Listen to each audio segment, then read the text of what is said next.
Aduh, kesiangan nih.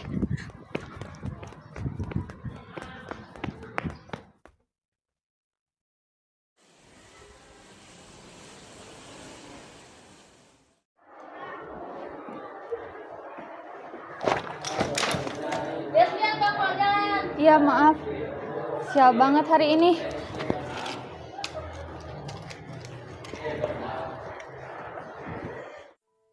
Kenapa ya dari kemarin hari-hariku jelek banget?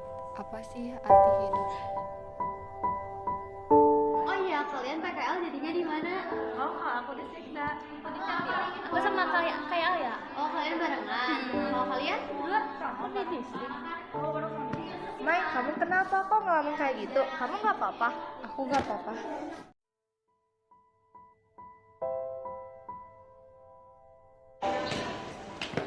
Mai, kok kamu tadi ninggalin kelas sih? Enggak, aku gak apa-apa. Mut, kamu percaya gak sih kalau Tuhan itu bisa nolong kita? Aku percaya kok, Tuhan itu kan baik, suka membantu hamba-hambanya. Emang kamu kenapa? Kenapa ya hari-hari aku sial mulu? Sial kayak gimana? Kamu nggak apa-apa, Mai? Enggak, aku gak apa-apa. Ya udah, kalau nggak apa-apa, kalau kamu mau cerita sama aku, semangat ya. Si Mesa akhir-akhir ini kayak yang beda ya? Iya, makanya kan aku nanya juga ke kamu tadi, terus tiba-tiba dia Kayak keluar nggak ada kelas. gitu ya? Iya. Hai. Hai. Halo. Kalian lagi ngapain di sini? Kita lagi nungguin azan. Mau sholat bareng nggak? Enggak ah. Kok gitu? Kenapa? Aku lagi ngerasa hilang arah akhir-akhir ini. Aku ngerasa Tuhan tuh gak pernah nolong kita. Ih, kok gitu sih, Mesa? Kenapa kamu berpikirnya kayak gitu? Iya. Soalnya dari kemarin hari aku sial banget. Gak mungkin Tuhan kayak gak nolong kamu. Coba deh kamu kayak merenung, kayak sholat, minta ampunan gitu ke dia, ke Allah. Pikir daripada kamu sekarang nggak sholat terus merasa Tuhan itu nggak adil karena hidup kamu banyak cobaannya, mending kita sholat. Iya. Kan siapa tahu Tuhan itu nggak mungkin ngasih cobaan ke hambanya kalau dia nggak mampu buat nerima itu cobaan itu. Mending kita sholat. Allahu Akbar, Allahu Akbar. Tuh azan. Ya, sholat yuk. Yuk kita sholat. Allahu Akbar, Allahu Akbar.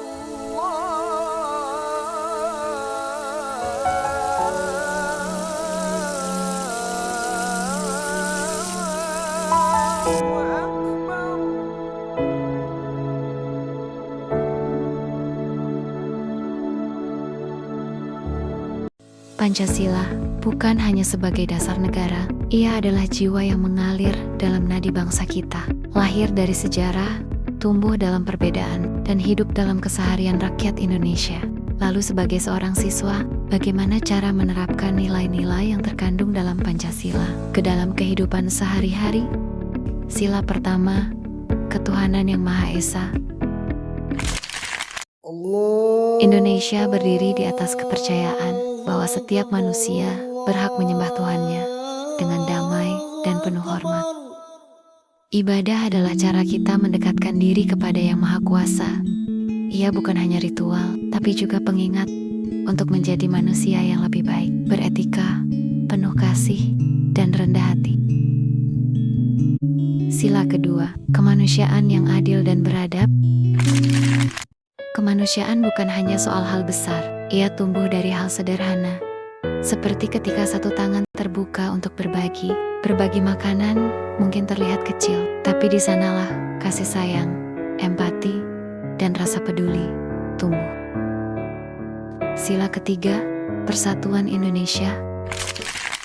Persatuan Indonesia bukan hanya soal bendera yang sama, tapi tentang hati yang saling terikat dalam semangat kebersamaan. Seperti saat kita membersihkan kelas bersama, tak peduli siapa yang paling rajin atau siapa yang paling cepat. Semua bergerak sama, saling membantu, saling menyemangati.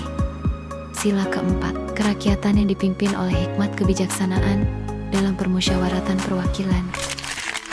Satu kepala punya satu pendapat, tapi saat semua suara didengar, keputusan jadi lebih bijak. Inilah musyawarah, saat kita menyampaikan pendapat tanpa memaksa dan menerima keputusan bersama dengan lapang dada. Sila keempat bukan hanya soal pemilu dan parlemen. Ia hidup di kelas, saat kita belajar untuk adil, mendengar dan memutuskan bersama.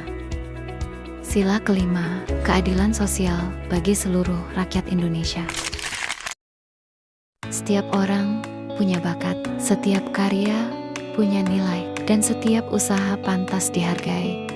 Inilah keadilan sosial dalam kehidupan sehari-hari, bukan hanya soal memberi, tapi juga tentang mengakui dan menghormati. Inilah kisah tentang kita, tentang bagaimana 5 sila bukan hanya dibaca tapi dijalani, tentang bagaimana Pancasila hidup dalam langkah-langkah kecil setiap hari oleh jutaan anak negeri.